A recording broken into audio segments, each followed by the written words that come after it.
Boom. Once again, I've got to apologise for keeping you all waiting. Now, as you can see, the surroundings are slightly different. So everything's been a bit challenging today, and everything that could be thrown at me could have been thrown at me. But once again, yeah, believe it or not, we're here.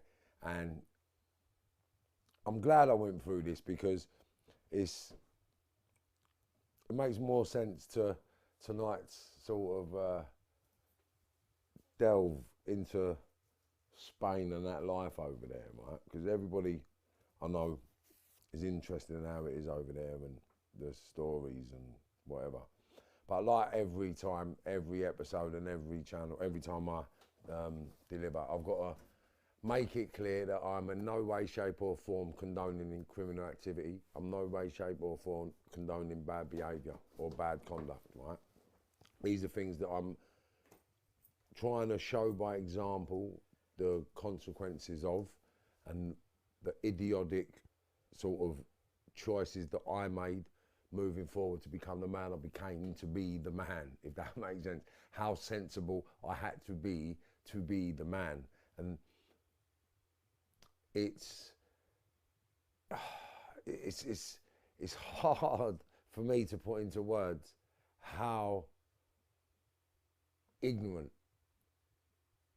I must have been and how naive and gullible, right? So these are things that come to mind as a 50-year-old, right? So if I was naive and gullible, striving to be the biggest, baddest thing on the planet, doing everything I do to succeed in achieving all my goals on my endeavours to be the baddest man in England, because if I'm not even blowing smoke up my own ass, I tried it and I never met anyone in front of me that overpowered me, overthrew me, overbodied me, overbeat me. I've never been put in a position where someone's over me. I've never been in there. I've been on playing fields with people, I've been in environments with people, but I've never felt like people are over me. There's people I've put in a position above me out of sheer respect, love and admiration for their own success. And there's people that I never want to become like. Do you understand? So Spain, right? So you've heard about my first interactions with people over there and the English crowd, right? So I mixed with the English crowd first and I was trying to get my foot in the door. I met some old villains, linked with a few of their pals, tried to do a few bits of graft. Had a few people sort of pull strokes and pull my pants down and sort of actually I saw Spain for what it was after integrating with people that are supposed to be sensible and proper from England. So, splash, right? I gets in, like I said, I've done a bit of the puff, started ducking and diving, got the links with the Moroccans. The Moroccans put me on a pedestal after a couple of dramas, couple of situations. Now I'm in with the Moroccans, I'm getting taken very seriously. I'm going out with all the Moroccans, to the Moroccan Olivia Velez and other clubs. I used to go to the lady bars and all that sort of stuff, but I wasn't into that sort of lifestyle when I was over there. I made a very strict rule to myself, and people can, and people will tell you this. I made a very strict rule to me and my missus that I would not cheat and I would not grab it with brasses and I wouldn't do all this stuff. And I think once I might have kissed the brass and just said to her, look, it's never going to happen. But if it was, it would have been with you, that kind of thing. But nothing ever sexual ever happened with me in Spain, right? So in Spain, I had a clean slate and I was proud of the relationship I had. I sort of put myself on a pedestal to look down at people that cheated. So I made people feel small when they cheated. And this was like a little angle I saw over there because everybody was at it, right? Part of them a selected few. Now, there was a selected few, I'd say 4 that I knew, right? And I don't want to name people because people are connected to groups. And if I name people, then it's sort of exposing the group. But every group I went in, there was monogamous males, right? There was. But the majority of the people coming over and travelling always done the naughty, right? So I sort of put myself on a pedestal of monogamy in Spain. So I had something to hold over people because I had the strength to stay faithful. And although it might seem idiotic right now, as we go through the story, you'll understand. So basically, I starts going out, starts flying about, starts having it with all the biggest people in Europe, right? And I'm not going to name people, but countries: France, Syria, Iran, Sweden, Denmark, Russia, Georgia, South America, both sides, Peru, Bolivia, Colombia, for all three sides rather, Jamaica, Canada, America, like, we was just plugged in everywhere, and everyone used to come on holiday, and I used to go on holiday in certain places, and it was just nice. Like, it was doing things proper levels with proper people without any petty shit. Do you know what I mean? It was like, you do a bit of business, right? And if I'd done business with you, then I'd send one of my trusted people from my camp to sit with your people just in case there was a stroke, and then you've got a body. It was that much respect, right, in doing the business, like, amicably and appropriately, right? Everybody, yeah, over there work to a certain rule, and it works most of the time until someone gets in and fucks it up, and someone always gets in and fucks it up, right? So this is what I'm bringing to light, just the mindset of people over there. And this is where you're going. This is where you're going to get this is where you're going to get to the top. So you're going through all of this to get to where I'm about to tell you. So bang, Marv lands in my bar, gets in with a few of the London boys and a couple of I call them the English boys. So I got in bed with the English boys. Although when I grew with a few Irish, a few Manx, a couple of Scottish, one Welsh, no, two Welsh. Yeah, so there was a couple of people from England that I had it with that was different gravy, and they really was different gravy. But apart from them, there wasn't anybody that I really socialised with, apart from some of the people that I used to know from back in the day, that we've got good relationships with, and nothing's going to change that. Because we're not part of the Believers Club. If you know, you know, right? Anyway, so I'm not here to coat everybody. I'm not here to slag anybody. I'm just here to have a couple of little giggles, a couple of little... It's just always, they're like personal giggles amongst people that know, and when you know, right? So, yeah. Friends. So I'm friends with everyone over there, and I was really the life and soul of everything. Some people I turned up and I emasculated them. So I turned up and I made people feel a little bit inferior because, mate, I was just ready. I was ready to die any day of the week, yeah, for my name, for my honour, for me. I was what? What? Do you know what I'm saying? It wasn't a joke. Like, I was trying to make a place for myself, a mark in life, mate. And I was around the baddest people on the planet. So I've been tested, I've been pushed, I've been injured, I've been damaged, I've been everything, yeah. And I've been to every corner of the earth to do that, right? And I really have. And in the coldest places like Russia and Georgia, when you'd think people like me being dark skinned wouldn't be accepted, yeah? Like, I've got some Georgian friends, yeah, that we're like that with, yeah? And I'm telling you, and like, I've got their sisters' numbers, their sisters' addresses, their mums' addresses, like, not their mums, it's their friends' addresses and phone numbers, do you know what I'm saying? Like, and these are relationships we built because we were proper men, yeah? So all these relationships I built over there, I sort of was loved and respected, and I really was, and I could do anything I wanted, and I could get anything I wanted, and it put me in a very lucrative position, right? So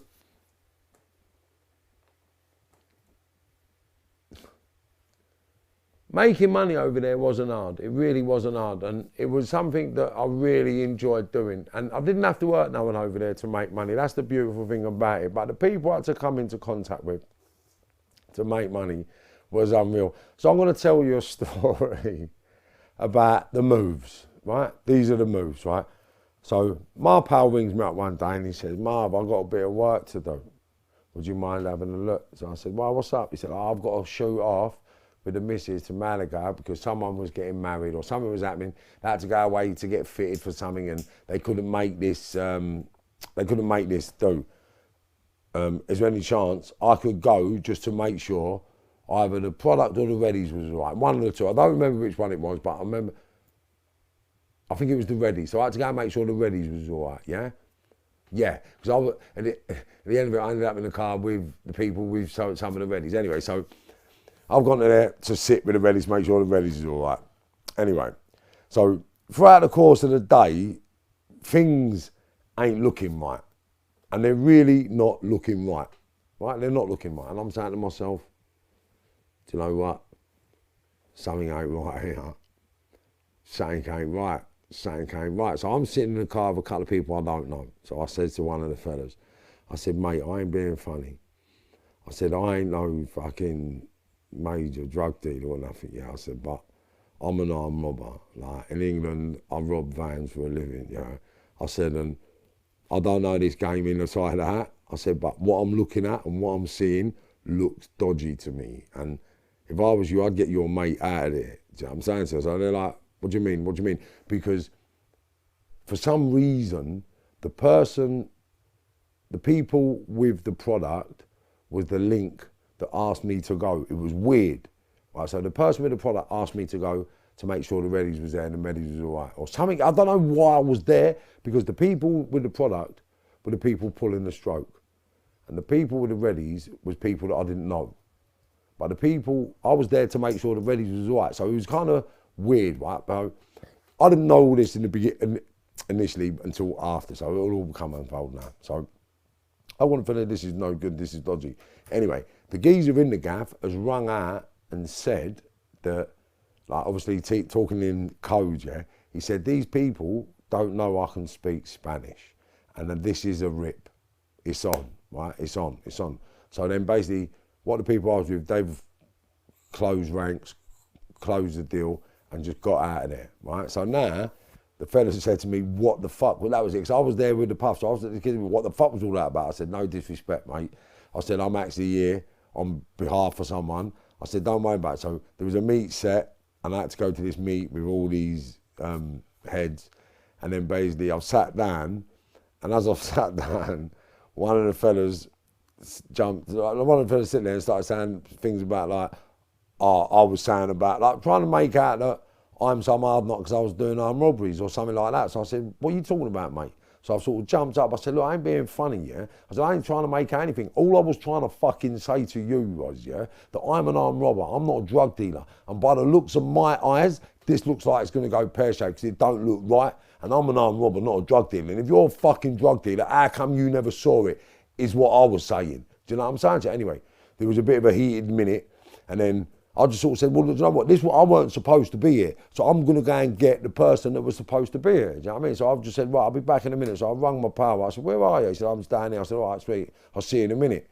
So I flew down and said to him, and he's gone, what's happening? I said, what do you mean what's happening? I said, mate, you got to come on this meet, mate. He's like, what meet? I said, well, this happened, that happened, and this happened, yeah? And then now there's a big meeting, and you're not there. I'm there. Why am I there? Come on. So he's like, what? I said, come. So he's got in the car, and I took him on the meeting. I've just put him on the table, and he had to explain himself.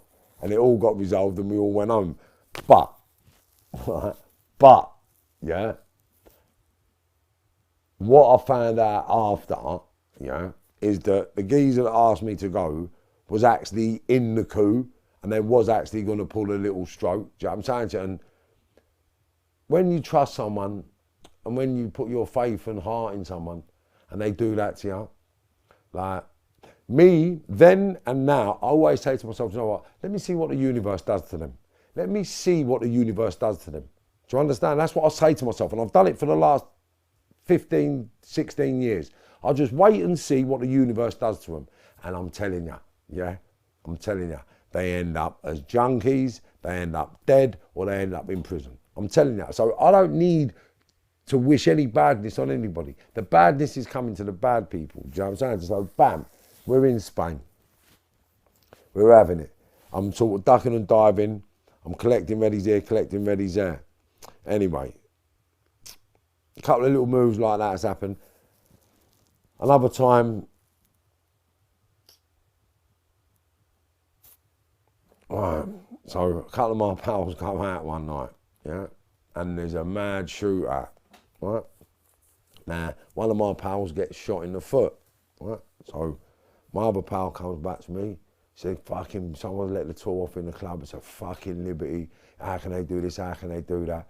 They can't be shooting people in the club, it's bang out of order, you know the club's gonna get shut down, blah, blah, blah, blah, blah, blah. I was like, yeah, what, was it one of our own? He was like, well, yeah, it was such and such and such. I was like, are you fucking joking? He was like, no.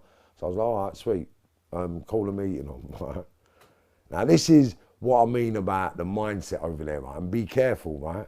What they say in Jamaica, be careful how you favour strangers, yeah? Be careful how you favour strangers. So that's just be careful how you treat people you've just met, right? So this guy, these people, what they do, they lie to you so you do things to make them look good. Do you know what I'm saying? So they've come to me and they told me Geezer took an absolute liberty in the gaff, he's done this, he's done that, because in Europe, right, and it's facts, when you do something wrong, so you don't get punished, yeah, there's fines. So people do things and pay the fines. So sometimes they're 50 grand, 100 grand, 150 grand. I know people have been billed £500,000, depending on your liquidity, which how much money you're worth, will depend on the bill and how far you'd take it. Do you know what I mean? So people got picked on and people got billed all the time. So this fella I was having it with was a big boat out there. So he was looking to put a bill on these fellas because they was like big in the game,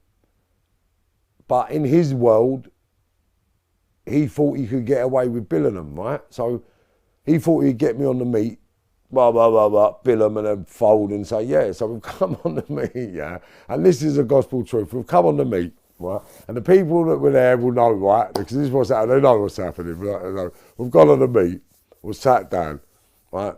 So I sort of said, like, what the fuck? Like, what was it all about? The film went, look, mate, I ain't being funny, yeah? Said, first of all, yeah, I don't know who your pal thinks he is. I don't know why he thinks he can speak to people and why, like, I don't get it. Like, no one's really done anything. I said, what do you mean? He said, well, to be quite fair, your pal told me, yeah, that he's gonna rape my missus, kill my kids and burn my house down if I didn't move. And I was like, what? And then it's something along the lines of, he was going to rape this and do that. And I was like, are you fucking mad? And I've looked at the geezer I'm with, yeah. And I said, are you fucking stupid? I said, if you'd have said that to me, I would have fucking shot you, mate. What's the matter with you? But the moral of the story was that people will lie to get you in a position. Now, just imagine if I turned up and the geezer said, what? And pulled out a strap and shot me. Do you know what I'm saying? So like, and these people, they'll lick you down. It ain't a joke over there. You're getting licked down. It ain't like if but maybe. It's like me. You're in a foreign land and you can pay. You can shoot someone and pay to get out. Like, you don't get away with a crime forever, but you can pay to get out of the police station and you can bolt and stay on your toes forever. So that's the mindset of the criminals when they go to Spain. Most of them think they can hide out over there and not get nicked when they don't realise it's full of feds over there and they're going to get nicked by going there. That's why people you think, huh? You're going on the run, but you're going to Spain. Like, why do you think everyone gets nicked? Because there's fucking 1,000,001 old bill over there. Interpol, everyone. Do you know what I mean? DEA, FBI, MI5, MI6, anti-terrorist. Do you know what I mean?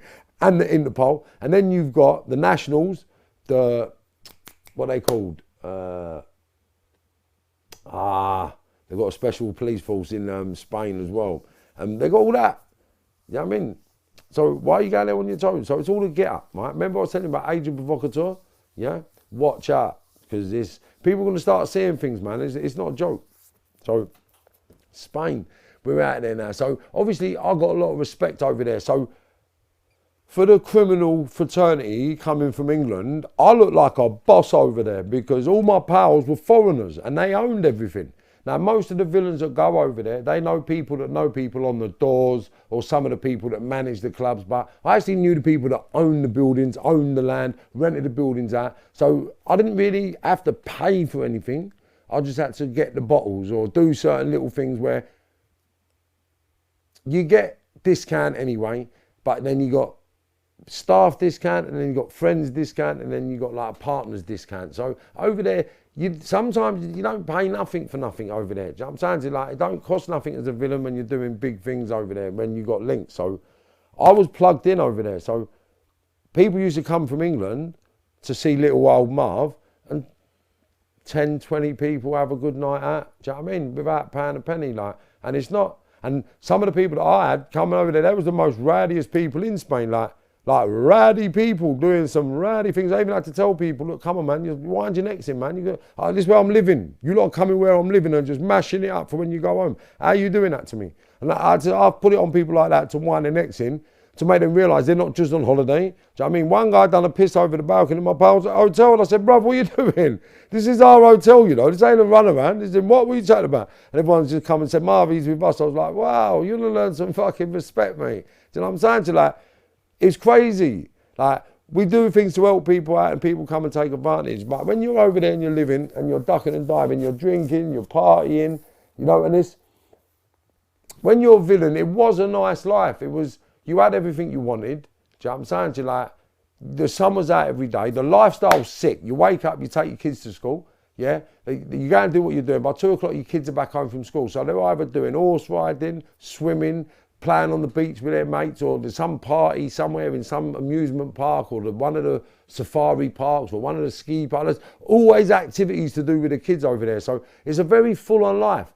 Come about 5 to 8 o'clock, you might have Saturday week with the family as the sun's going down. Do you know what I mean? You go home 9, 10 o'clock, put the kids to bed, got the nanny on the kids, then you're out on the time with the missus. 11, 12 o'clock, you're out till 3 in the morning, and you go home. Like, and it's just a nice life. Do you know what I'm saying to you? So I see the addiction to it over there. But the one thing about Spain, yeah, is the sort of deceitful, nasty, slippery, like, it's bad, right? So the next story we're going to say about Spain, I've said it on one of the podcasts before. It was about the Russians, and there was a Russian kid and a Bulgarian. So there was a Bulgarian and a Russian, right? And basically what had happened is a fella's come to me and said he's got a couple of villas, one worth 3 million quid and one worth 1.6 million quid. And one of them, I think it was the 3 million quid one. The 3 million quid one was rented out to these Russians and Bulgarians. And they had a lap dancing gaff in Estepona. And it was a lap dancing brothel, right? So everyone knows about the lap dancing brothel gaff. I can name that because it's not a problem. I mean, no one's in it no more. They've all gone off and done other things, and everyone's good. So there's no issue because we've all become friends. So Oasis was the gaff. So basically, that was the lap dance gaff. So my pal's come to me, said he's rented this gaff, his villa, to the people that own this lap dancing gaff, and they've tried to turn it into a high-end brothel, but they ain't paid no rent for a year, right? And they owe 175 grand in this, 100 grand in that. They owe money for this, money for that. And now the house is getting up for, what's it called? It's like a repossession. They're coming into repossession, embargoed. So the house is getting embargoed, right? So no one can have it, no one can do anything, no one can sell it, no one can do nothing. So something's going up with the house, and my mate says to me, look, if we can pay a little bit of money, we can keep the house. And if you can get these people out, I can get the house back. And if you do that, I'll give you 100 grand up front and then half of the house. No, I'll give me 150 grand up front and £1 million when he sold the house, if I could get them out of the house, right? So I said, all right, sweet, yeah, not a problem. So it was me, one of my mates, my nephew and 2 of his mates, yeah? And then basically,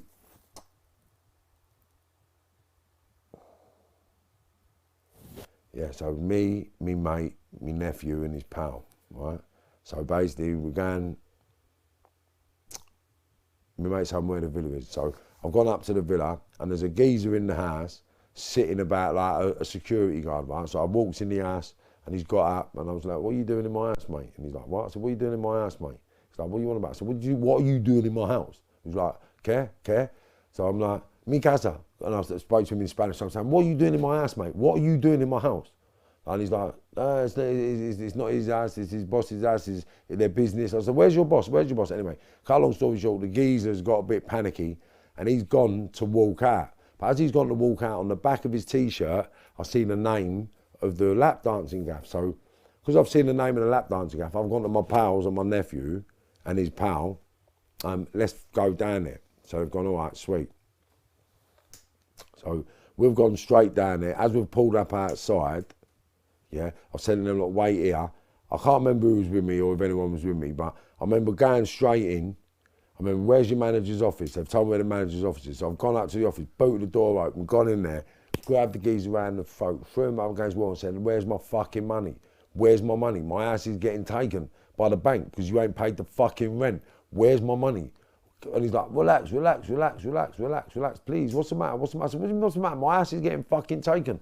Where's my money, bruv? You owe me money. Where's my rent? And I've gone to smack him. He's moved out of the way, so I've just mashed up his office a little bit. And I said, right, where's my fucking money? I've seen the safe, yes. I said, open the safe. Abierto. And he sort of come over, done the code, opened it. There's nothing in it. So I'm going through his drawers. I said, where's my money, bruv? Where's my money?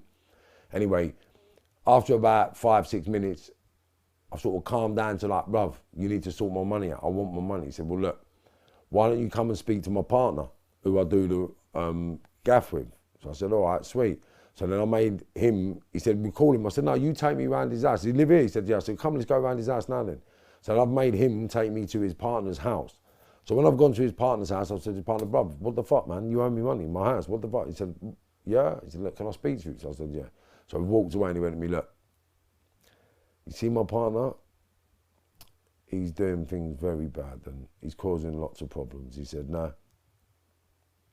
I know you owed some money. He said, but I would like to offer you your money. You're getting your money. I've got money for you. Not here today, but when you come back, I'll give it to you. He said, but I'm going to get my partner out of this and to pay back some of the money and to help you in the future. Yeah, I'd like to give you a stake in the business because I think you deserve a position. And I was like, yeah. I said, what do you mean? He said, well, me and him are 50-50, so why don't you just take his 50% for some of the money and then we'll work out how much we can pay you every week or how much we can do. I was like, yeah, all right, sweet. So we made a kind of a formal verbal agreement there and then, yeah. And when I've gone back to the gaff, I'm having a look at it and I'm thinking, this gaff's sick. This is all right. This is a few grand a night sort of thing, yeah. Blah, blah, blah, blah, blah, blah.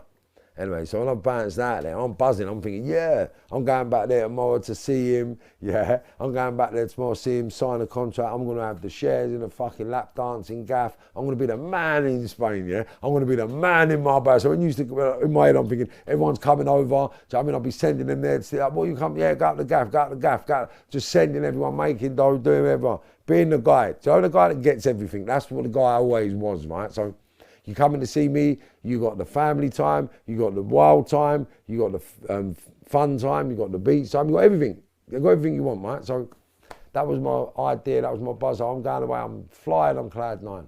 So the next day now, I turned up on cloud 9, yeah. And as I've turned up, yeah, I pulled up, and I was actually with the geezer that shot me when I turned up. So as I've turned up, I've looked down to where the opening is, yeah, and there's about, I don't know, say 9 to 12 people all standing there. So I've gone, looked down, and I've gone, right, what the fuck's that? So the geezer I was with, he's looked and he went, fuck that. He said, you going down now? I said, well, we're here now, they've seen us, innit? I said, you can't drive off now, what's the matter with you? So I've jumped out of the car, I said, you coming? He went, nah. So I sort of walked up to the group of people. Now the geezer who said I could have the 50% of the club, he's standing next to another fella with short, blonde, brownish hair, right? Not shaven, but about number 3 or 4, but not spiky. He was like stuck to his head. He was smart looking, slick, 6'3", 6'4", fair skin, tan, but with a greenish, bluish eyes, couple of growlers next to him, and then a geezer in the middle, right? So I've said, so I haven't focused on no one, I've just focused on the geezer that said I could have 50%. So I said, mate, why have you asked me to come here? What the fuck are you doing, mate? I said, have you got my money?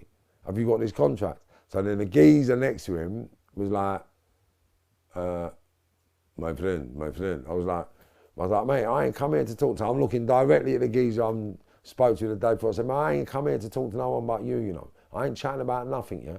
I'm chatting about nothing. All I want to know is, am I getting my fucking readies, mate? And what the fuck's happening? So then this, I can't remember if he's Russian or Bulgarian. It was one of the two, right? So he's gone to me, my friend, we can go the easy way or we can go the hard way. But because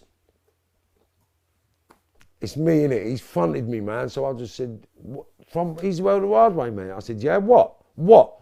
I said, look, I ain't playing no fucking games. I just want to know something simple, bruv, yeah? Am I getting paid, yes or no? Stop fucking about. What? And he was like, you take hashish? I said, yeah, I'll take hashish. He said, then you get paid. Well, all right, when? He said, come back tomorrow and we'll give you this, come back tomorrow and we'll give you that. So I was like, all right, sweet. You know what I mean? And basically, gone back there, got the readies, gone back there, got a bit of puff. I got a lump of puff and a bit of readies. And then they had to give me another lump of readies. And this is what I'm saying to you about the honour in Spain, right? A couple of days after that, I got shot.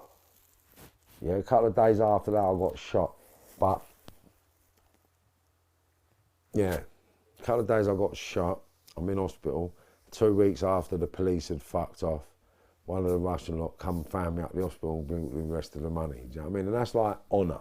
That's respect. That's like, not fear, because they had nothing to fear. I was a disabled member in the hospital with no one. Do you know what I'm saying? So I built a wicked relationship in Spain with a lot of the good people over there, and 98% of the people over there weren't in it for the same reasons 98% of the people involved in it for here. Do you know what I mean? Like, it's madness. And it's crazy. It's crazy. So, see,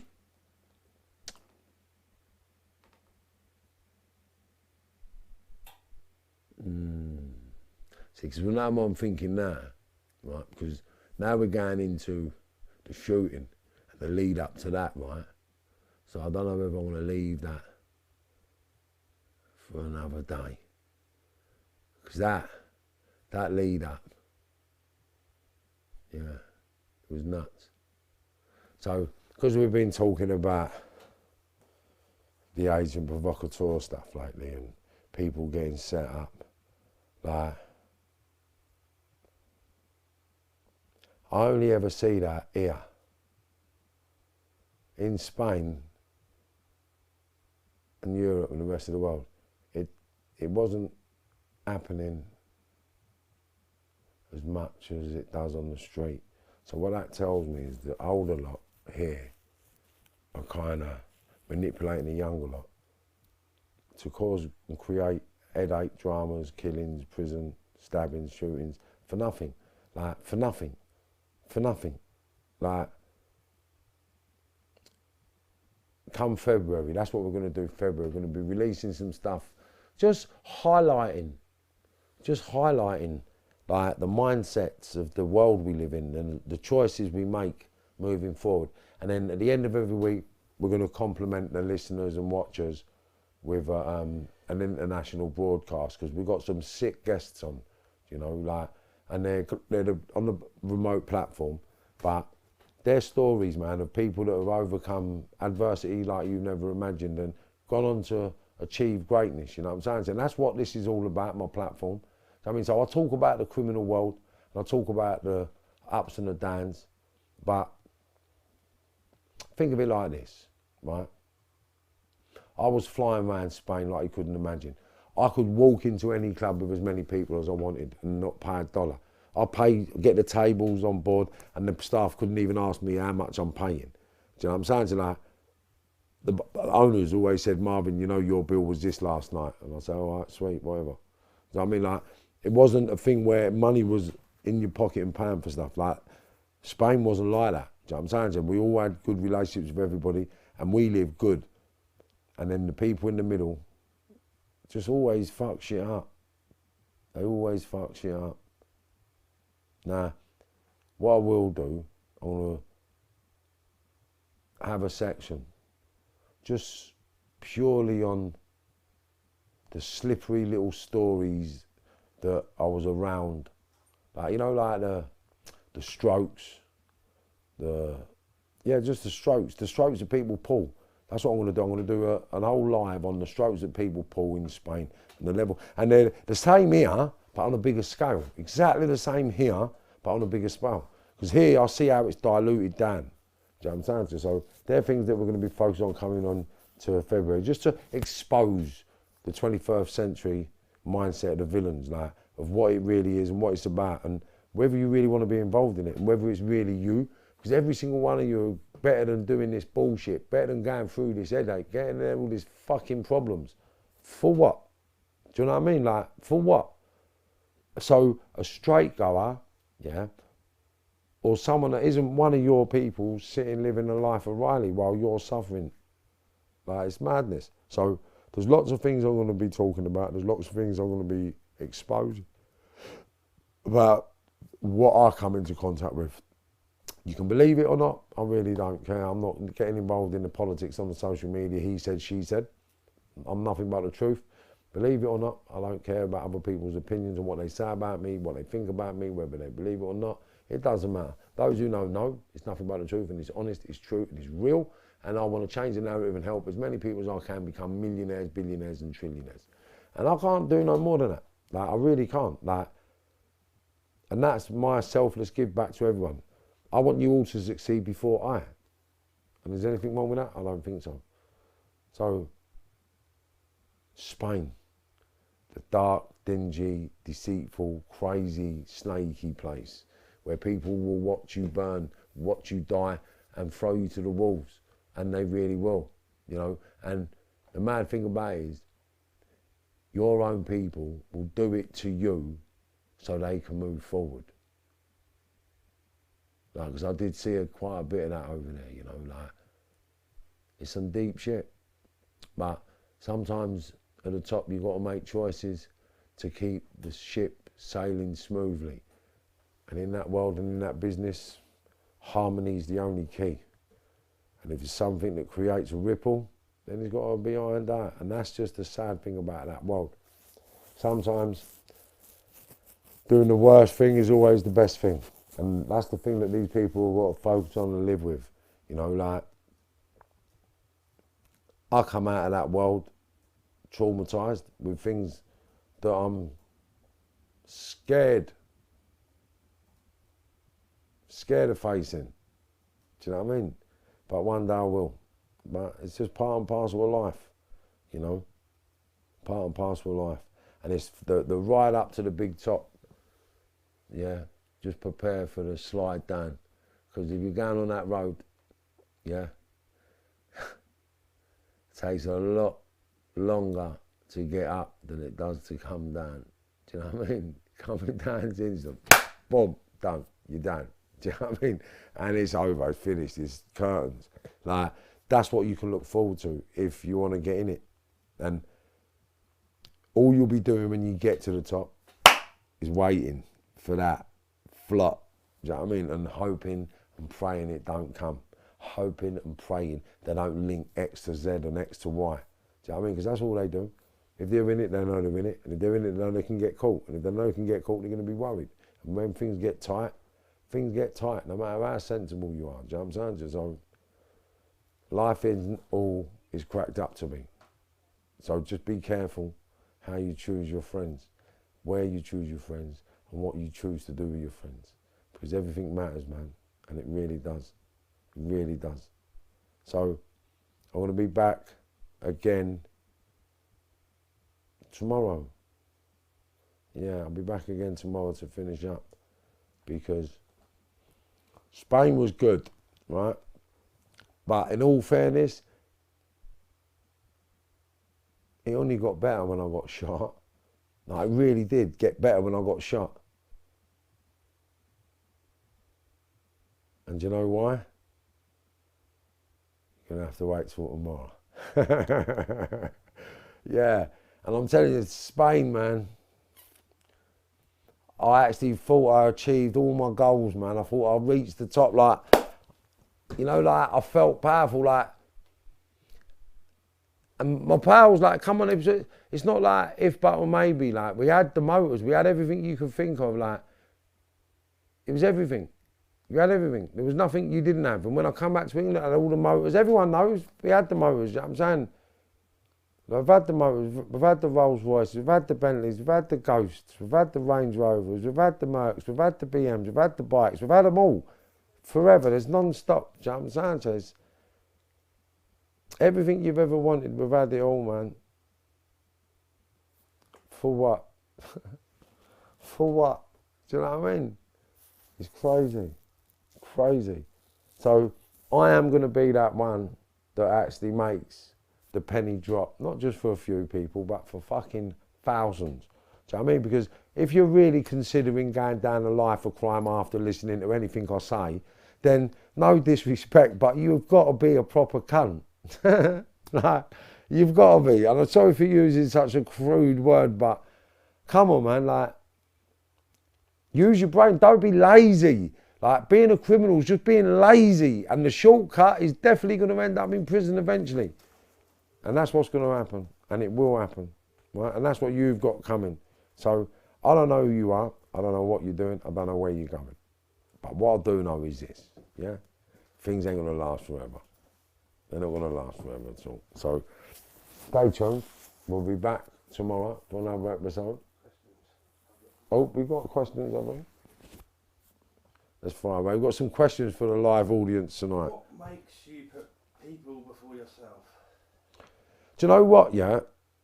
I don't know. I've always done it. And it's a thing where I think where no one ever put me first, I like to see the gratification and the joy on people's faces because I've helped them get something. Does that make sense? It makes me feel more worthy. It makes me feel more worthy. And I think I do it because it makes me feel worthy. Like, it makes me feel like I've accomplished something. So and all my criminal counterparts can tell you that I always do put people first. Like, I always do. There's been a couple of dogs that I haven't put first, but the majority of people always get put first. Would you change your past, though, to be a straight guy? Right. Now, this is a double-edged question, right? So, I wouldn't change my past, right? Put it this way.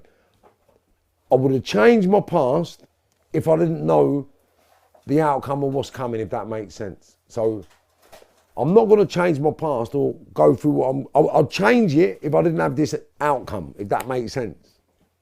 It's only because I know, yeah, that what I've been through has got me here. Yeah? Yeah. So, in answer to the question, I wouldn't change anything knowing what I know now.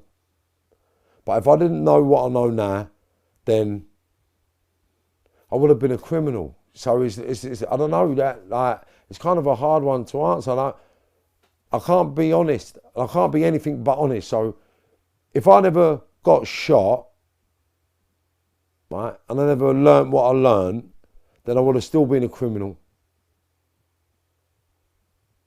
Would I change anything in my life? Would I change? If I had the opportunity, would I change? Yeah, I would. Yeah, I would. I would.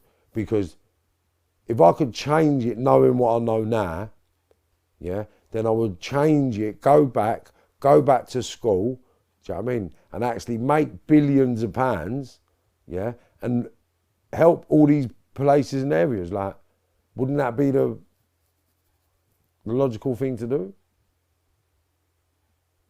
So that's what I would do, yeah. That's what I would do. That's what I would do.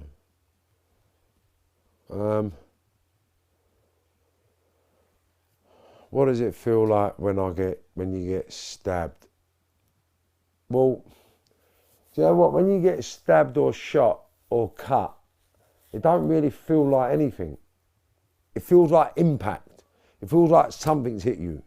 Because you don't think what it might be. You just feel like a thud or a dud. So it don't actually feel like anything.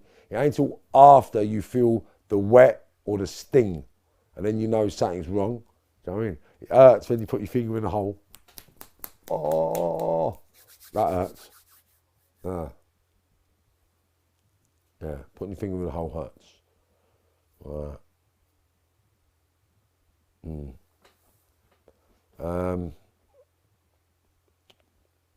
Yeah, life's crazy, man. Life's crazy. It really is. Like, I don't know. I don't know where society's going now. Well, I really don't. But I'm glad, yeah, that I went through everything I went through, because I don't think anything could happen to upset me or knock me off perch. So everything everything I've been through is to help me get through what's coming now.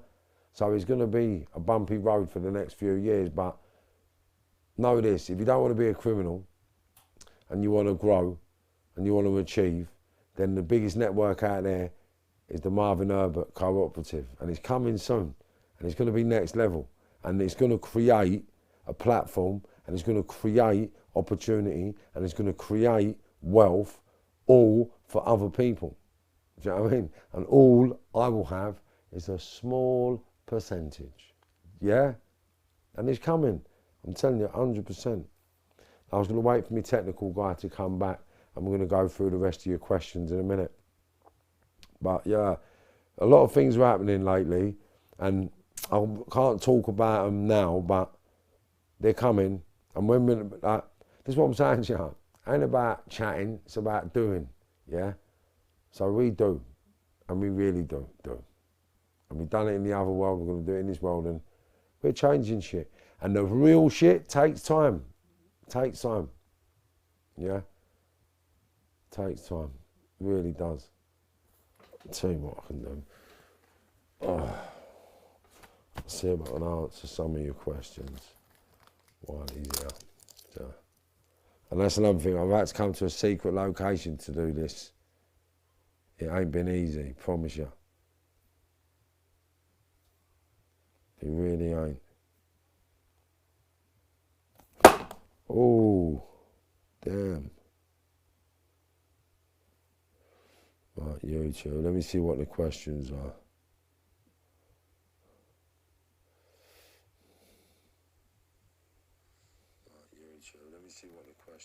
Oh, we're live. There we are. Right, hold on. Subcell.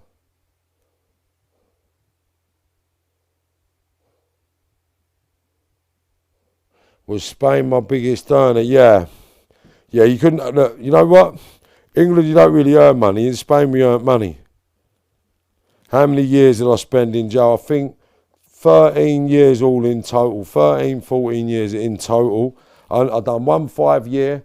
Another 5.5 year, a year and a half, a year, 9 months, 12 months, and 6 months. And then I've done a couple of remands. Right, after I went straight, did I struggle with any PTSD? Yeah, I did, yeah, I still, you know what it is, people don't realise, PTSD, yeah, is just living with what you've done. Like, it's just a reminder. Like, you never get away with it. PTSD is just a reminder of who you was. Come on, age difference between G and Mark. Let me see.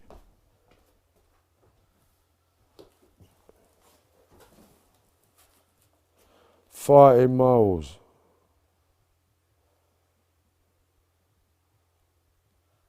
What is the matter with these people? Earlier, Go on, was it? Marv, how are we moving forward for the summer? What are the projects? What's happening, brother? Yeah, well, we've got some training projects coming up, but we got a new, it's, how could you put it? We've got a new network. So, like I said to you, we've been quiet for a little while because Marv's going international. So we've got some international trailers coming from the 1st of February. So we're going to be doing a lot of, the content's coming different in the next 6 months. So you're going to get a lot of clips from me, sending out positive messages, positive statements, lots and lots and lots of eye-opening and sort of informative segments, right? So 10 minutes, 20 minutes, 30 minutes. I'm going to do small sections, but lots of them, right? all making a point towards never committing crime, right? So they're going to be all week. And then I've got a couple of English podcasts I'm going to do as well. And then at the end of every week, I'm going to bless you all with an international podcast. So we're going international, and I mean international. So we got America to start. You know what I mean? And then I don't even want to say where, but mate, we got some international people. I don't even know how to name them, but they were the baddest when they were the baddest, and now they're good, and they do and want the same that I do. So, me personally, there's no better person to link with all these people. How does it feel to be shot? Does adrenaline kick in, or is it flat out pain? No, you don't feel nothing. It's too fast. It's too sudden. It's just like pop, pop, pop, pop. Like, you don't even notice it. The only thing I noticed was being on the floor. And I never felt the other shots. Even when he shot me in the face, it just felt like someone toe punted me. It weren't like painful. It just went numb straight away. What's your one biggest regret? My one biggest regret now is being a criminal, to be fair. Because if I weren't a criminal, I would have been a good dad to all my kids. And I wish I'd have grabbed onto something what my pals got into when I was a kid, because they're all doing well. All my pals got their own building companies, turn over hundreds of millions of pounds a year. One's got rubbish, one's got roof, scaffolding. The other one's got waste and the landfills and all that. The other one's got construction, and they're massive and they're doing really well. So I wish I'd have done that personally. Now.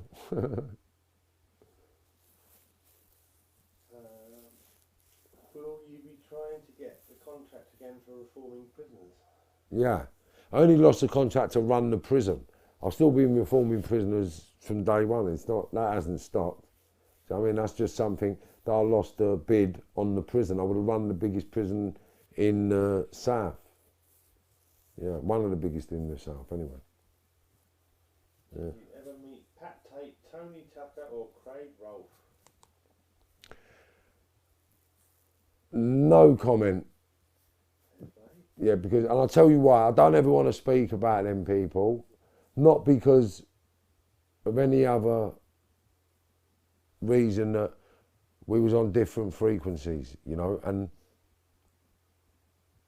I don't talk of the dead. There's no need to talk about them. My opinion about people, I never personally knew them. We wasn't personally friends. But everybody knows everybody in the game. You know what I'm saying to you? But I've got no opinions of no one.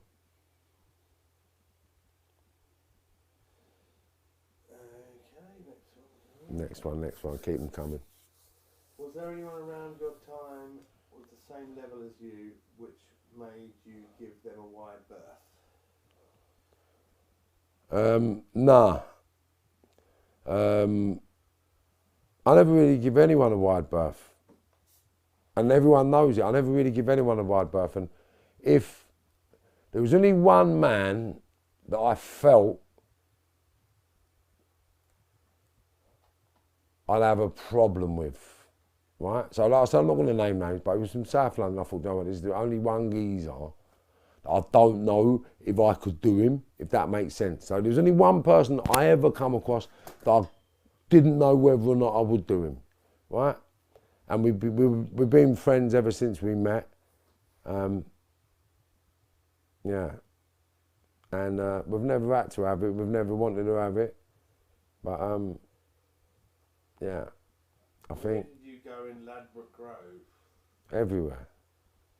It was all around Ladbroke Grove. It depends on what day. Do you know what I mean? It depends on what I was doing. I mean, it depends who I was with. If I was with my dad and them people, I'll be down Portobello Road or All Saints or whatever. If I was with the white people, then I'll be round the flats, I don't know the name of the roads, it's round the side of Ladbroke Grove, round the side, like there's flats and then there's the houses. I don't really know how to describe it, but most of the chaps that I worked with doing graft was all in the estates and a couple of houses, but my dad's people was in garages and buildings, so it's kind of different, but it was all around Ladbroke Road. My brother was still around there, my sister was around there, my dad was around there, my cousins around there, my friends around there. Like, I don't know what you mean, we're just around, innit? Do you still have revengeful thoughts? And if you do, how do you cope with keeping in control of them and not actually taking revenge? Well, I don't have them anymore. I got to the point where I'm going to end up back in prison, right? Facts. And no one's worth going to prison for, ironically enough. Do you know what I mean? So it's not that I'm weak, it's not that I'm a pussy, it's not that I'm scared, but I'm just not going back to prison. And ultimately, if it kicks off, I'm going to prison. I'm going to prison because I'm going to try everything in my power, physical, mental and spiritual, to win. You're not beating me. So someone's getting shot, someone's getting stabbed or someone's getting hurt. So I'm going to prison. So it's not going to happen because I'm not going to let it. And that's how simple it is. So, Which part of Italy were the Italian boys you met in Spain? Naples, there was a few from Naples, there was a few from Rome, there was a couple from Genoa. Yeah, there was a couple. Like, there was from all over, a couple from Sicily. Like, there was 3 different families over there that used to kind of socialise with each other. One had a restaurant in the port, one had a body shop, and one had a club. But they all had it with each other. Do you know what I mean? Like, they was from different places though. Do you know what I mean? Because, funny enough, one done puff, one done sniff, and one done ease. That's how mad it was, yeah. Because the ones in general used to do all the ease, and then all the others used to do the puff, and the other ones used to do the sniff. But yeah. Gomorrah was the ones who used to do the sniff. Yeah, and I know some of them. Yeah, go on. What was your biggest regret in life, but in the crime world, like a job, you missed out on and missed a big earner? What was basically, yeah, missed a big earner? I'll tell you what, the biggest earner I missed out on, right, was, I don't know if anyone will remember this, but it was a Heathrow coup, and it was from Watford. So there was a counting house in Watford, and basically it was a normal transit, but it was a Renault van, a little Renault van with a sliding door. I can't remember the make or model, but there was a little cage in the back. And I missed out on that because I went out and got out of my nut and couldn't be bothered going. Right, me and my pal went to go and have a look at it, right? We went to go and have a look at it. And on the way to go and have a look at it, I'd been out for 3-4 days and I couldn't be bothered. And I was walking up the road. We were walking to the motor to go and have a look at this graft in Watford, right? And as we're walking up the road, I just see the guard walk across the pavement. And I've looked at my pal and I've said, you know what? He's going, mate. If he comes out in time, he's going. I'm not going to Watford. As we walked up, he come out, I've gone wallop, right? I've had him, we've had the money, we've gone away. Cut a long story short, we're nicked, right? So we're nicked. Yeah, we're nicked. We're spanged up. We get to 5.5. Me and me Cody,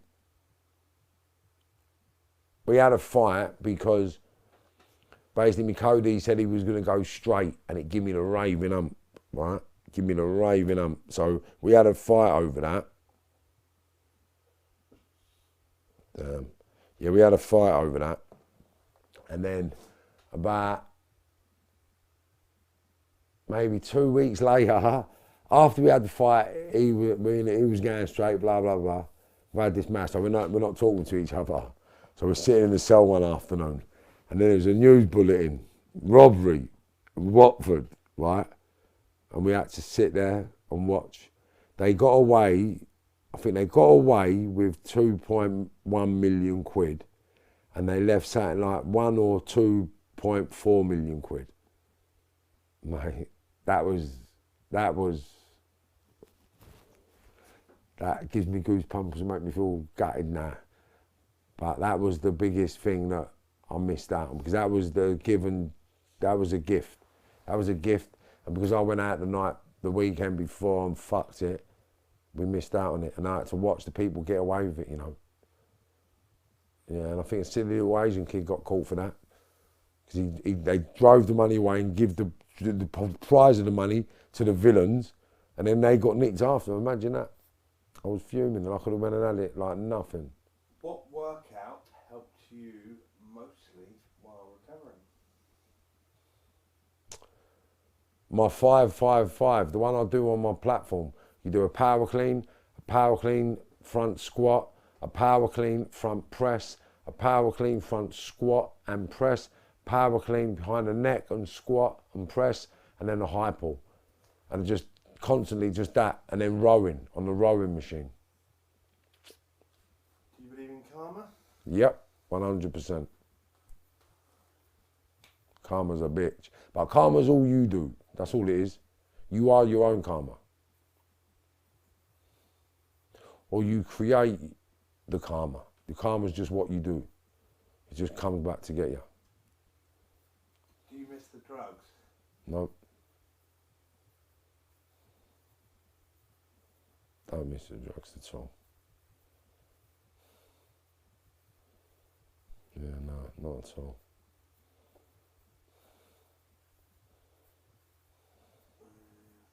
More.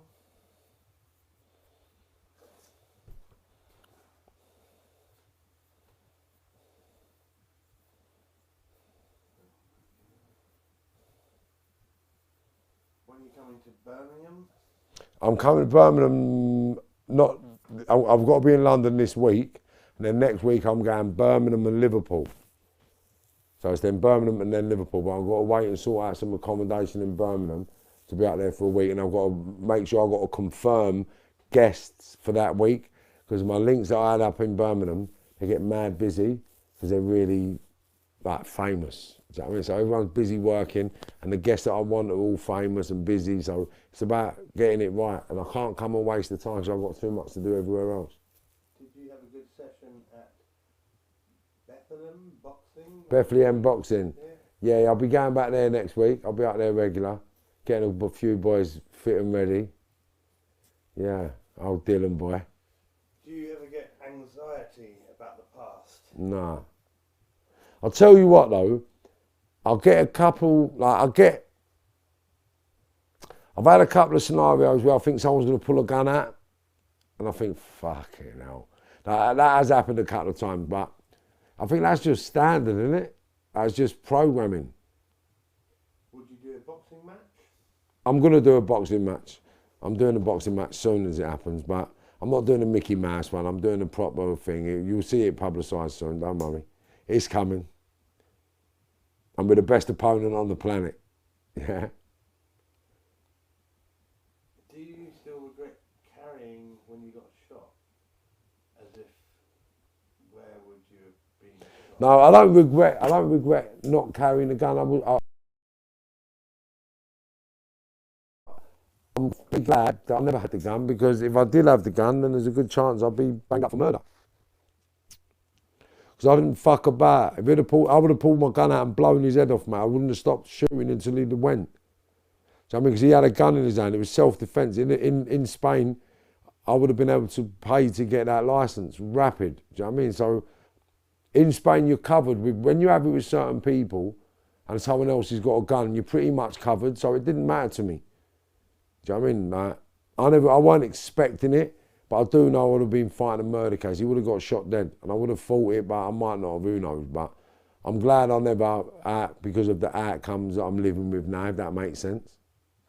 What was your favourite watch brand?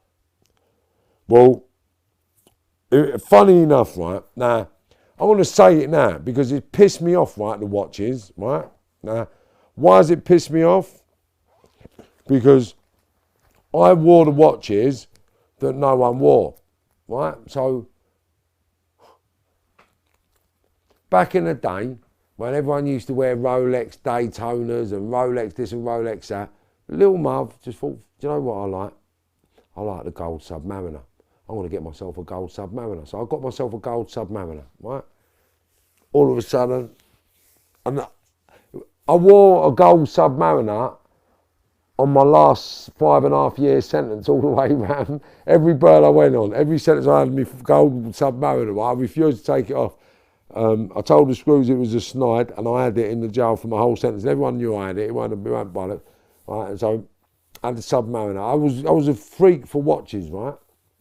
And then when I got out, because I don't like wearing what everyone else wears. I don't like having what everyone else has, right? So I want to give you the time frames, and you can look yourself at when watches come out and maybe why. So in 1997, yeah, I got out of jail and I wore a submariner, right, in 1997. And then I went to Spain, right, and I started having it with some Marseillan boys, right, and I started having it with some Moroccan boys, right, and some Algerians. And I'm wearing my Rolex, but they're wearing some big hefty watches, yeah, and I'm like, why the fuck are you wearing that watch, bro? They're going to me, you don't know about AP. You don't know about AP. I was like, no, what you on about? What do you mean AP? Like, AP, you don't know about AP? I was like, nah, what's AP? Talk about Audemars, right? Audemars. Even though, do you know what? Go back before then for watches, right? So, I say 90, yeah, it was 97. 97, Patek Philippe, my brother Lips from another mother, right? So we had the dual phase platinum Patek Philippe. And I got off my brother Herman. Everyone knows Herman, yeah, from Bands Green. So Herman, my brother from another mother, rest his soul. Big up Maxine and Taylor. Reach out to me, Taylor. I've heard you need to speak to me. Love, love, love, love. I'm here. I'm busy though, but reach out to me and I'll contact you. Your mum did contact me, but I can't remember where her number is now. So reach out, please, Tay. Yeah, so basically the Audemars PK and... Was it Audemars? No, Audemars PK. It was a Patek Philippe and an Audemars PK, yeah. So they were the two watches we got introduced to in Spain. And then it went up to a Sky Dweller. And then I went on to... what was it, a Hublot, and then too many people got the Hublot. No, a Breitling, too many people got the Breitling, so I got Hublot, not too many people got the Hublot, so I got an AP, too many people got the AP, and then I got a Patek. Everyone started getting a Patek, so then I got a Patek 5980, not a lot of people got the 5980, and then someone got the Platinum, do you know what I mean? And then it was just like, I turned my life around, so I jumped off the watch circuit when the Platinum Patek Philippe come out. Yeah, and that was in 2014. So 2014, I was off the grid for watches. Where is your breaking point? Darren G living in London and the Studio Boys all taking a piss and you're swallowing it. Must be a breaking point. Right, nah. Right. I'll tell you what I'll do. Right. And look, this is the only way I'm going to do it, right? And I'll do it. It's not a problem. So when you can all arrange, right, for all of them, right, to get in the ring one after another, yeah, I'll be there. So they can choose who's the strongest and the fittest and who's to go in first, and then they can all get in one after another, right? And that's the only way I'm going to do any of these lot. One after another. Line them all up, yeah? Line them all up and then get them in one after another. That's the only way I'm going to fight all of these boys, right? And I want them all there, all of them. Line them up, yeah? And let's see how hard Marv is, yeah? So line them up. Stop fucking talking shit to me, yeah? Come with these silly little boys, man. Just line them up, yeah? And I'll be there. Line them up and I'll be there, yeah? Line them up and I'll be there. Yeah? No one talks shit to me. Line them up, yeah? Line them up and I'll be there, yeah? Say no more. Line them up and I'll be there. You got me up now. Because you know what? And they can bring a couple of their friends as well if you want. Yeah? I'll even let them add one, plus one. So them and one of their friends. Every single one of them. One of their friends. So 6 of them, 7 of them, 8 of them. Let them come one after another. Yeah? Let them come on after and then shout at me and tell me where and when, yeah? And I don't even need to be on YouTube. I don't even need to get paid. I don't want to get paid, yeah? I don't want to get paid. I don't give a monkeys about getting paid. Line them up. How can you forgive the man that shot you? Serious question. Because without that shooting, I wouldn't be the man I am today. End of story, mate. And do you know what? I want to thank Mark. That's the only name I'm going to mention. Because you know what? Without that man doing what he done to me, I couldn't be sitting here today. And where I'm going to end up is going to be thanks to Mark. And it really will be. And I hope he jumps on board, because I don't want to have to swim in that, or bask in that beautiful glory without him being there thinking, what the fuck? Imagine that. Because he nearly ruined his life as well. Don't get it twisted. Like, I don't know how he's living now, but he ain't doing cartwheels. He must be thinking sometime, somewhere, somehow. It might be. Because not everyone knows I've not changed that much. They know I'm just making the right choices. So it's not if, but, or maybe. It's just, ooh, what if? What maybe? It's everything. He never knows. He'll never be able to rest at peace with me, because not everyone believes me now. Not everyone believes me. Even people that I know still ask me, are you being real, Mum? Are you being serious? I say, of course I am. How? Because I don't mind being skint. I don't mind being skint. I tell people I'm skint. If they don't believe me, I don't give a fuck. I'm skint. What?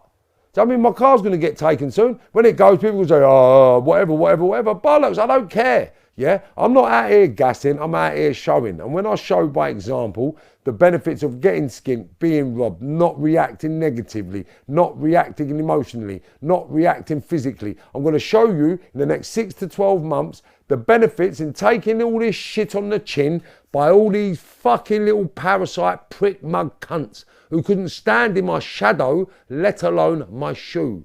Yeah? And I talk weak about no one. But I'm telling you, yeah, there ain't a man that can stand in my shoes. And if there is, bring him come. Yeah? Bring him come. And before you bring him, best you ask everyone you know, is he ready for these shoes? Yeah? It ain't a joke, mate. Fuck about. Do you know what I mean? And look, I don't even want to get into it. See what I'm saying? Like, do you know what I was just about to say? Fuck the YouTube, yeah? Inbox me, and if you really want to test yourself, yeah, just tell me what fucking gym to be at. Now, that's the old me, yeah? Seriously, that's the old me. And everyone knows that that's the old me, yeah? But I can't give people that time, because I haven't got that much time. Yeah, I've got more important things to focus on, please. But come on, keep my emotions down. I love you lot, man. If someone hurt your kids, would the old Marv come back? I don't know what. See, now you're just asking me. I can't answer that. I fucking hope not. Do you know what I mean? But I don't know. Like, it happened the other day to someone I know, and I just think, I don't know. I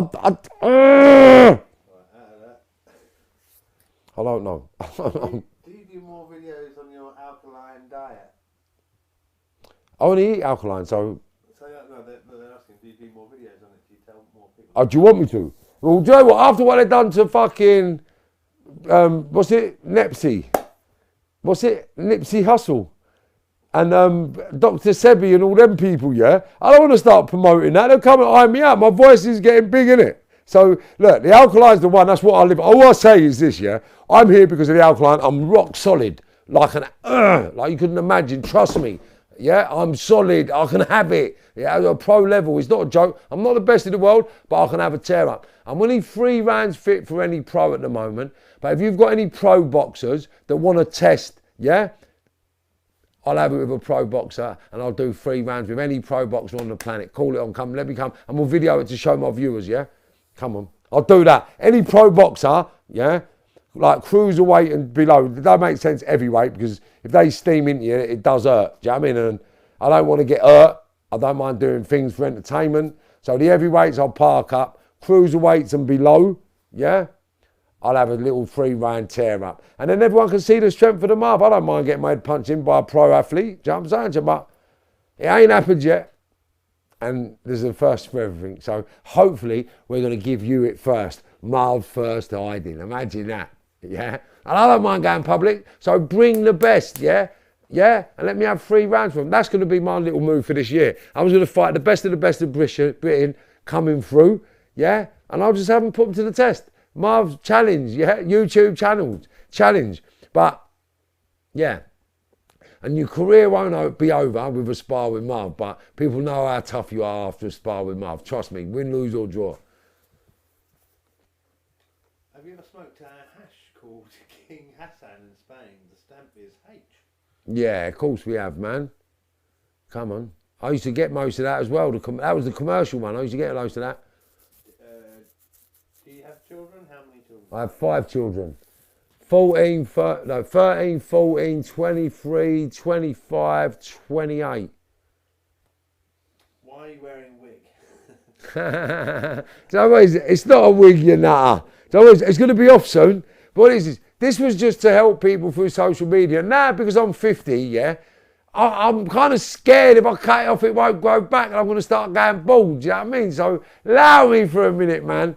And it's cold, so once it heats up a little bit, I'll get it cut. Because Marv does like to look slick, but I'm trying to park up the ego, yeah? So allow me, please, yeah? Did you come across Tony Argent or Quincy Thwaites?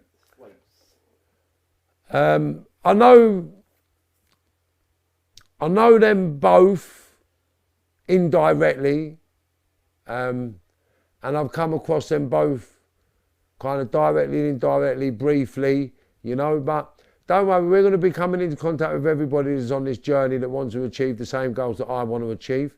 Me and Tony have had a good old chat, so I don't know where people are, what they're doing, because I haven't had any personal conversations with them. We just had a bit of social media combos, but we're going to sit down and chew some fat over the next few months. So, yeah. Because the difference with me, right, is the levels. And where it's nothing but the truth, yeah,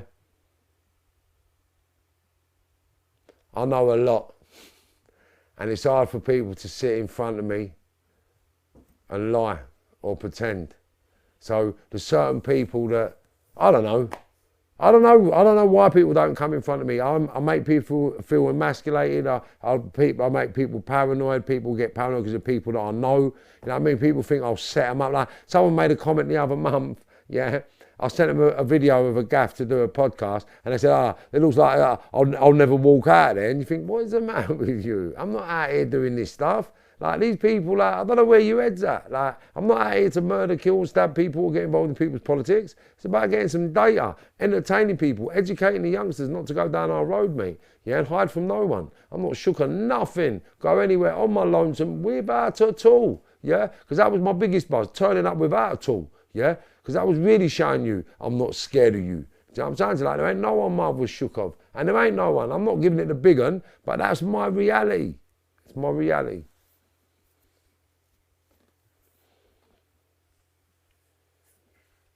Any more? Marv, are you now close to your family and do you talk to your kids?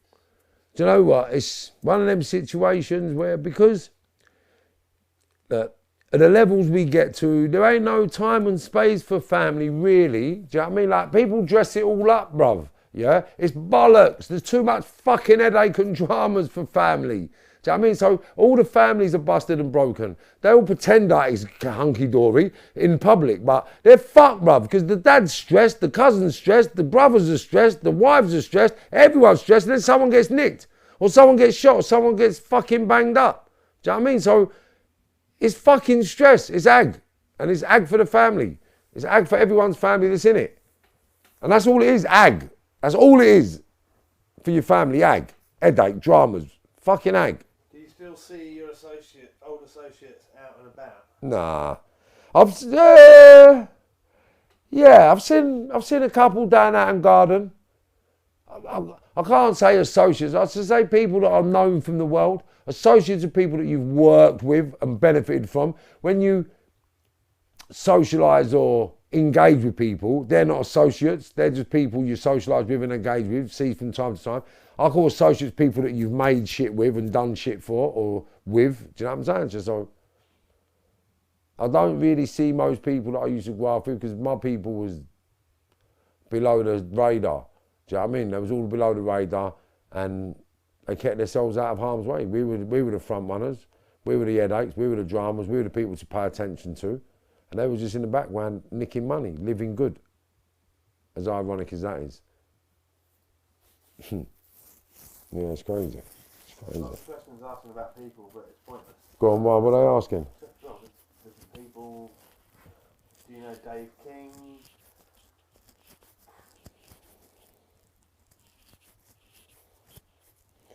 Well, again, there's another one. Dave wasn't my cup of tea. Do you know what I'm saying to you? He got killed for a reason.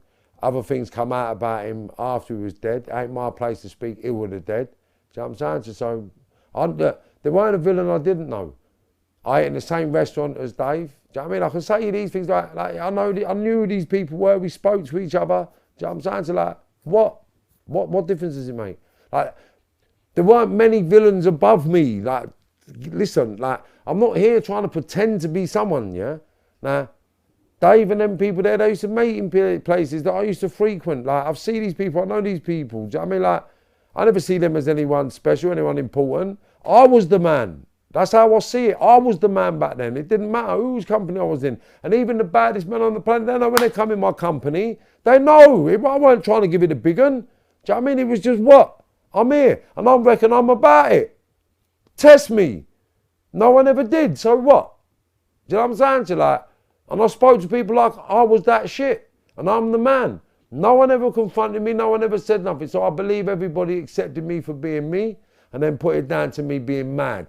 Right? Simple. So, I know there ain't a villain I don't know. So, what's the most money you made in a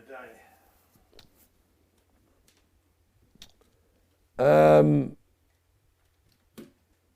395 grand.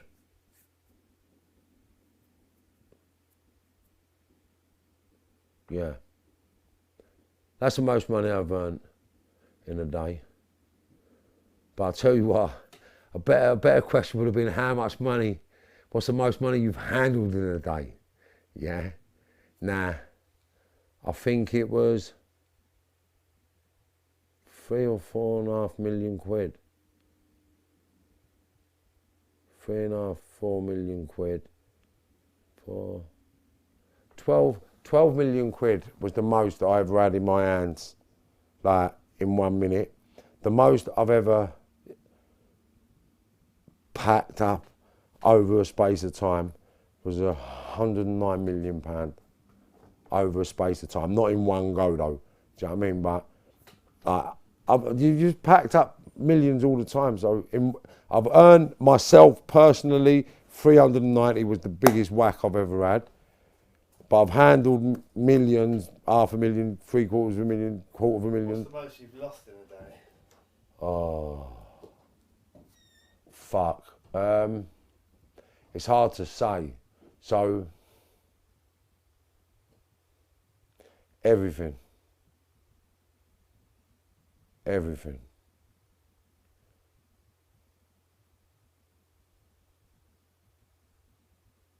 Yeah, the most I've lost in one day is 1.6 million quid. And that was basically everything that I'd earned over a space of, I think about 15 months. So yeah, 1.6 million quid was the most I ever lost. What I'd built up over the space of 12, 18 months. Someone just took it in one, and that wounded me. Police watching this? Do you know what? It don't matter because I've been under investigation. I've got the Osmond warning for that 1.6 million quid. Yeah, there was an Osmond warning put out against someone's life, someone about my life. I got arrested by the police over this fella. Like it's all common knowledge. It all come out in court. It got me exonerated from a court case for a murder trial. Because if this guy wasn't a grass, and this is how mad it is. If this guy wasn't a grass, I wouldn't have had this intelligence. If I'd have had this intelligence, I'd be banged up now doing 35 or 40. They got 2 45-year sentences recommended. So the people I got nicked with for the murders got 2 45-year sentences to run consecutive. Yeah? And they had to do that, yeah, before they were, so 90 years before they were even considered for parole. They had to do. Do you know what I'm saying? Mad, mate. How big were the parties? How high were the criminals, celebrities that you were partying with? Wow, do you know what? If I'm being honest, yeah, like, The biggest celebrity I've partied with, and I don't mean like I'm sitting next to or next to, like I've been in P. Diddy, Madonna's company. Who's that geezer? Fucking a couple of people come to what's his name? There's a big lump. Fat Joe or something like Fat Sam, I don't know. He's a rapper. I don't know. Mobb Deep. I never met Tupac or Biggie. Mike Tyson. Robert De Niro. Did we meet? I never met Al Pacino. From ADHD. I think everyone. ADHD is just people that want to be busy. I've got a high sex drive, I've got a high work ethic, and they might call it ADHD, but I've sat here for I don't know how long. Don't look like ADHD to me, does it? Now, if ADHD can be released through talking, then yeah, I could have ADHD, but I'm not up and about now. I don't feel like I've got to run around the room, do I? Someone was just saying big nasty question mark, but I guess to the last thing, but yeah. No, Big Nasty's one of our youngsters still, man. He's my people's people, man. Like, don't worry about Big Nasty. He's cool. Him and his brother. Because I actually know him through his brother and a good friend of mine, to be fair. Who's the most famous woman that you've loved? What do you mean by that? That I've personally made love to? Just loved, I think. Right, well, the most famous woman that I've was infatuated with was Princess Diana, believe it or not. Someone said Diana Ross, so that was close. No, because I know I used to go to San Lorenzo's because the lady died. I used to go to restaurants she used to go. I used to go down Knightsbridge because I used to hang about with a few of I don't know, like Northern ladies' daughters and things like that. We was having it in the 90s with the real middle class Knightsbridge clique, and yeah, around them times, Lady Di used to fly about and used to hear about. I used to have to go to these gaffs and give it the big un, like. So I've got a couple of stories about that. I think I told it already about giving it the big un. And Noel Gallagher and that, was it Meg Ryan he used to go out with? They was sitting in front of me one night, and I was with my missus Zoe, and we was having something to eat, and that Meg got up and went, "Excuse me." She come over to me and, "Excuse me, do you mind if I ask who you are?" And I was like, "Marvin Herbert, love. Why? What's the matter?" She was like, "No, like you look like." I was like, "No." So because the owner of the business come over and spoke to you, blah blah blah. I was like, "Yeah, no, they're just friends of mine." But yeah, I've been in some nice situations, man. Like even in Ronnie Scott's, rest his soul. Do you know what I mean? Like he used to belong to Mike's partner's dad. Do you know what I'm saying? So I used to get down there, and there was Nina Simone, was a real famous person that I loved, and I met Nina Simone. Do you know what I mean? Like a few jazz artists. I mean, the saxophone geezer, I can't remember his name. There's a sax geezer and a trumpet geezer. I met them in Ronnie Scott's. Will you box or fight again? I'm having a boxing match come April. Yeah, yeah, and the opponent is to be announced, but it's explosive. Yeah. Some love from Australia. So. There we go. Big up Australia, my brothers from another mother. Big up the clink. Yeah. Everybody tune into my brothers from another mother. Yeah, and they're connected. Yeah. So everything that Marv does, yeah, there's an organic connection somewhere. Yeah. So big up Gunner. Yeah. Big up Ozzy Keith. Yeah. And big up Sandy, because the Aussie lot have linked up with me through certain people that we know. It's crazy. Matty Howard has said he'll go in the ring with you. Who's that? Who knows? Who's Matty Howard?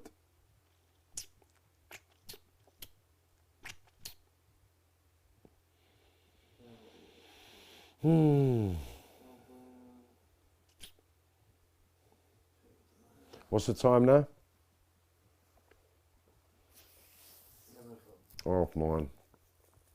10:30. How old was you when you got shot? 38, I think. 38. Will you go on holiday in Spain again? Yeah, I go back there all the time. You don't know. I was there. I got. Will I go on? I got the big. We started the biggest boxing organisation in the world in Spain. I still go back there all the time. I've got 4 boxers over there right now. My niece is over there. Do you know what I mean? My pals are over there. Yeah, one of my good mates is still there. I was there last summer. Yeah, I was there last summer. The only reason I'm not there now is because we're recording all this stuff and I can't be there. Otherwise I'll be there, you nutcase. Spain's my second home, mate. Don't worry about that. Matty Howard, I box in Hanwell West. I'm 57 and still training 5 days a week. Yeah. Yeah, I did say, Matty, that I need a pro boxer and someone that, I'm not being disrespectful, my brother, but I do respect the fact that you jump in the ring with me, but it's not the older generation I want to prove a point to. It's all the younger ones to let them know what they got coming in their careers, because I like to box these pros, right, and I'm in their face, mate, yeah, and I don't move. I sit in the pocket and I box and weave, bob and weave, like slip and slide. I don't move though, just slip and slide, bob and weave, and I'm just planting my feet, sitting in the pocket. And if they're not fit enough, and if they're not good enough, then they get hit too much and they get blown out their arse. And I like to see how much they can take and how long they can take it for. I don't try to knock anyone out. Mine's just pressure, slaps. You know what it's like, just the slap punches, all the slapping shit. But they get tired and it gets embarrassing, and that's what I like doing. So unless you're a professional boxer that thinks you're the shit, I don't really want to box you because I've got nothing to prove to you. And all I want to do is prove to these young boxers coming through they ain't as easy as they think it's going to be when they meet someone like me on their journey before they get to the Europeans. What do you think of Howard Marks, the smuggler? Howard Marks was a very intelligent middle-class man that went off to do whatever he done on the planet. And he achieved some great goals. Without Howard Marks, we wouldn't have half of the puff we got in this country, I know that. Do you know Eddie Hearn? Yes, I do know Eddie. Yes, we do know Eddie. I would say we're friends, but I know him because he says, hello, Marvin. If he sees me, he says, all right, Marv, like, so I know him well enough. Isn't that right, Eddie? And do you know what? Given enough time, I reckon we could become friends, me and Eddie. He's a big lump, though. He's bigger than I thought. I didn't realise he was so big. And he don't look big, but he's a lump, mate. He's about 6'4", 5". West London, he died in 98, 99. Gloves. I don't know, give me a little bit more than gloves, brother. I've got short-term memory. What's his name? What part of London's he from? I'll wait for that. Someone saying, not taking the piss, but can a decent boxer use your blind side to his advantages? Well, yeah and nah. Yeah and nah. Yeah and nah. Yeah and nah. It's more about speed with them. So if they've got really fast hands, then you can be fucked.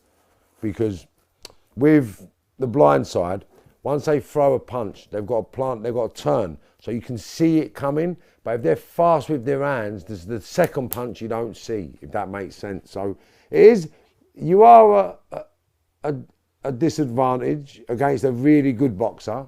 Do you know what I mean? Because they will stay on your blind side, so you've got to constantly turn, and that's the key. So they'll stay on your blind side, so you've got to constantly turn. If you've got to constantly turn, then you're going to walk onto shots. So, yeah. Where did you grow up? All over London, all over England, Liverpool, Birmingham, London, just everywhere. Everyone knows me, right? From the age of 17, I rented my own houses, and I rented my own houses anywhere I could. So anywhere I was working, anything I was doing, I was in Sheffield in 97, 98. Do you know what I mean? I was in Birmingham, I've been in London, I've been in Manchester, I've been in Liverpool, I've been in Newcastle, I've been in Leeds, I've been in Donington, I've been in, Dover. I've lived in all them places. Bristol, I lived in Bristol. Wales, Cardiff, I've lived everywhere, I've gone everywhere. Anywhere there was making money, anywhere there was money, that's where I went. So, I made money everywhere. And I lived everywhere. I rented my own houses. I mean, I come off the dole when I was 19 years of age and I just rented houses because I was a criminal. I was nicking money. I weren't one of them skimp members. How do you compare like south prisons, like London, to north prisons? Northern.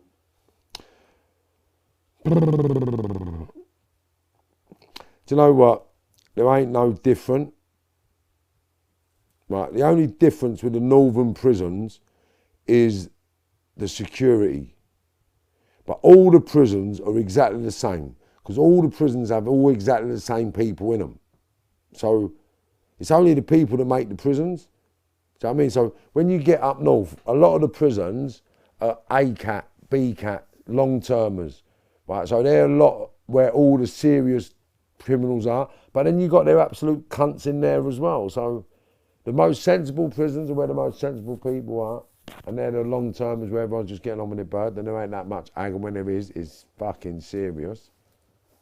Yeah. Are you known in the USA? Yeah. Yeah, I'm known. Well, you'll see it. I'm doing some American podcasts in the next few months. So you're going to see how well I'm known. You're going to see how I talk to my people. You're going to see what they say about me. And you'll hear them say, I'm the shit, my life's the shit, and what you've been through. What the fuck, Marv? Like, these are people that I've known. These are people that we've worked with. These are people that are friends of my friends. You know what I'm saying? These are people that have known the journey. These are people that was around when I got shot. These are people that have been around when I was in pain. These are people that have seen me struggle. Do you know what I'm saying? So like, Marvin wasn't England. People know me. I wasn't in England. I was here. But I don't want to tell you, Marv was never a bat. Yeah? Ask anyone. It was never a bat. Never a bat. Do you know what I'm saying? We're always off doing something. Yeah? Always coming back tanned up. We never told everybody where we went. We were just never a bat. When we was a bat, we was treating people, giving people bits and pieces, and then shooting off again. Never a bat, mate. So we was about everywhere for periods of time, doing what we need to do, and then we kept it moving. And I was a lone wolf, so I moved everywhere, done everything with everywhere I could, and that was it. And it got me where I am today. Do you feel like you're in prison? When? Now, I guess. How? Come on, how do I feel like I'm in prison? I feel free now. You been in Walton prison? Walton? No. A lot of the prisons up north, believe it or not, wouldn't have me out there. Sorry, because I've got an older brother who's an absolute nutcase, and me and him together in the same jails isn't good. And because he had a reputation for being a prison hitman, it didn't make sense having me and my brother in the jails together. And he was in Long Lartin, Full Sutton, Durham, do you know what I mean? Whitemoor, all them sort of places. And I've actually gone and visited them places with him. So having me and him locked up in the same prison was never a good look. So when my brother was in Whitemoor, Franklin, Long Lartin, Full Sutton, I was in Parkhurst, Swellside and Wano, basically. Do you know what I mean? What's prison food like? Shit. In the A-cat or the B-cats that I've ever been to, you're allowed to cook your own food. So you learn how to cook decent food, and there's loads of chefs in there because everyone's cooking from loads of different countries. So you learn. So I've learned to cook in prison. We can cook shit hot food. So food was sick in the prison. 3-course meal every night. Facts. With chocolate gatto and ice cream. Madness. How much love do you have for Bethnal Green? Yeah, come on, man. Bethnal Green. Bethnal Green. Ramadan. I remember him. Bethnal Green. He's the king of Bethnal Green. Steve and Jack. They're people from back in the day. Jack's doing a lot of boxing now. I don't know what's happened to Steve. Hope all is well. But yeah, big shout out to Jack. He's a proper, and we're not associates or nothing, but I know Jack through people that I know. Do you know what I mean?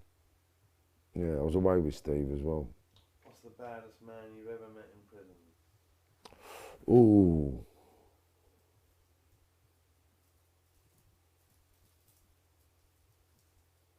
I'll tell you what.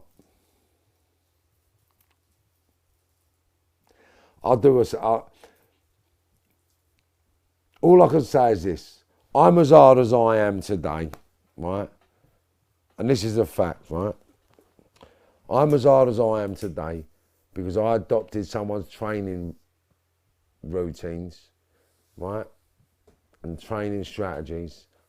I nicked it, adapted it, and made it a little bit harder.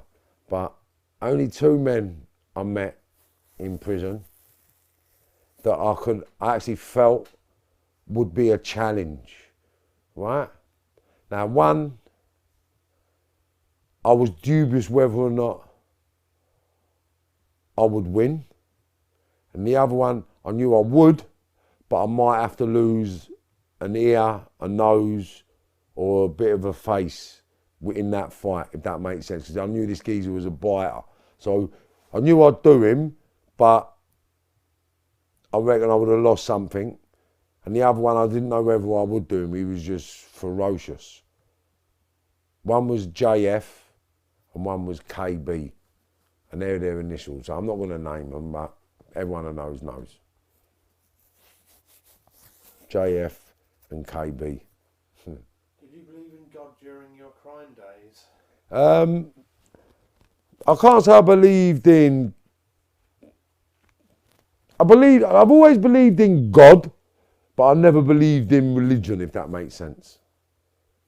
I always knew there was something out there pushing me. I always knew there was something out there looking after me. I always knew there was something out there protecting me. I always knew there was something out there telling me I'm always going to be all right. And never worry, you're good. And I've always had that in my ear hole, so I've always had that belief that there's a power being, a power source and a power energy out there that's far greater than anything that man can create, you know. So, and I've lived in it, with it and around it since I was born.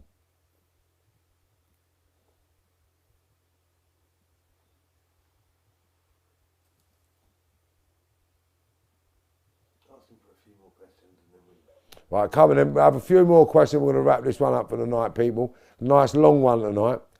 Yeah. So we'll give you another 30 seconds. Any more questions come up, we're going to wrap it up, people.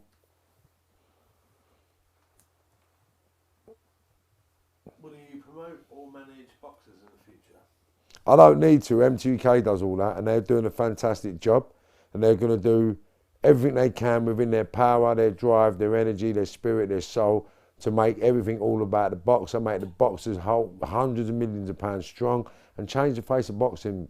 You know, that's what they're doing, and that's what they're going to achieve, and I don't need to get involved in that. They really do it. Carnivore diet?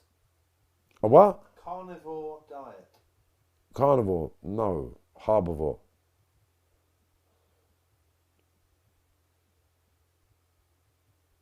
Do you believe in promoting Afro for the Afro-Caribbean? This is more ego and image. It's going soon, no, don't worry. As soon as it starts warming up a little bit, the Afro's gone. Don't worry about that. 2021, Afro done. Right? So look, I'm going to get out of here, people, because I've got to leave tonight, and I've got another little journey to do in a minute. That's like James Bond. This is a new setting, yeah? So stay safe, stay focused, stay positive. Lots of love from Marvin Herbert. See you tomorrow.